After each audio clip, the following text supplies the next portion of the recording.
Hello, my name is Elizabeth Crawford, and I'm a faculty member in the College of Education at UNCW. I've created this video to outline the lessons I've learned as an online instructor during the past 7 years. In this video, I will highlight how I design my online courses in Blackboard Learn, how I provide opportunities for student interaction and collaboration, and how I assess student progress toward learning goals. First, I will describe how I design my online courses. I design new courses using the backward design process, whereby I unpack the essential understandings and develop course objectives aligned with assessments. I create what I call units to represent related learning. For example, in this graduate social studies course, I developed 3 units: social studies trends and practices, dimensions of a global social studies education, and the connected social studies educator. Within each unit are modules. Each course module has 5 pages: module overview, pre-module reflection, module content and activity, post-module reflection, and reference list. On the first page, there is a module overview, module outcomes, guiding questions, module organization, and student responsibilities. The module outcomes are explicit and measurable, align with the guiding questions, the content and activity, and the discussion forum requirements. The goals and objectives are included in the course syllabus. I researched online programs and determined that short pages are most intuitive and user-friendly. Students flip through the pages of a module like a book. The content of the course module flows in a logical progression from theory to practice. More recently, however, I've decided to collapse my module content. I informally interviewed several students to determine the module layout they prefer. Now, instead of creating multiple module pages, I create one page consisting of an overview, objectives, guiding questions, content, including readings, videos, and more, and directions for completing the module. Here's a sample from my Graduate Introduction to Elementary Education course.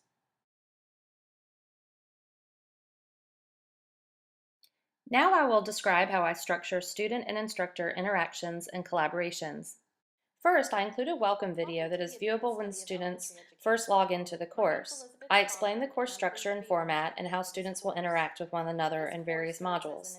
Here's a portion of one welcome video. Education at UNCW.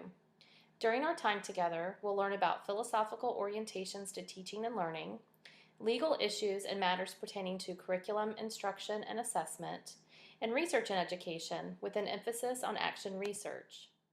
In the first module, I invite students to get to know one another. I attempt to use a variety of tools throughout the course to maintain student interest.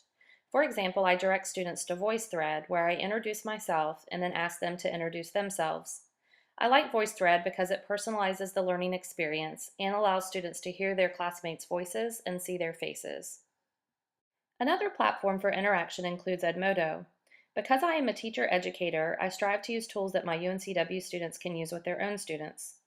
Edmodo allows the instructor to create a closed private group. Here I post questions based on the course readings. I find that Edmodo affords a natural conversation, and because it mimics the appearance of Facebook, it is familiar to most students. Because I often use videos to deliver course content, I like to engage students in discussing them using a website called Biologs. Here, students can stop at specific time codes to comment on aspects of the video that they find interesting or have questions about. An additional way to engage students is through webinars using UNCW's WebEx account. I poll students at the beginning of the course to learn their availability, after which time I schedule a webinar about once per month. I include guest speakers from professional organizations who talk about their work as pertaining to the course content we are learning. Students engage in a Q&A with the speaker and also have a chance to ask me questions at the end of the webinar about any upcoming assignments. I record all webinars to allow a student to watch it later if he or she is unable to attend. I have found that online students really appreciate having opportunities for synchronous discussions. Of course, I also use many of the built-in Blackboard platforms throughout an online course, most often the discussion board. I provide written and verbal expectations for all student interactions, no matter the platform. Here's my discussion rubric provided at the beginning of a course. Typically, student responses are due on Thursdays, and peer responses are due on Sundays. I assess each individual student using the built-in rubric I create in Blackboard, where I also post comments. I have found that students really appreciate weekly feedback, even if it's just a few sentences. Lastly, I will outline how I create assignments or assessments that serve as authentic measures of student learning in my online courses. To the extent possible, I provide students choice in how they demonstrate their learning. For example, in a graduate global education course I teach, there are 3 main assignments: a global content report, a multimedia presentation, and a global collaborative project.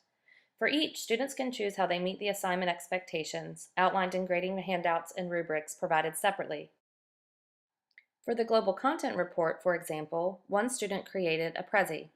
Another student created a YouTube video, whereas others wrote traditional papers. As previously stated, students are provided handouts and rubrics for each assignment.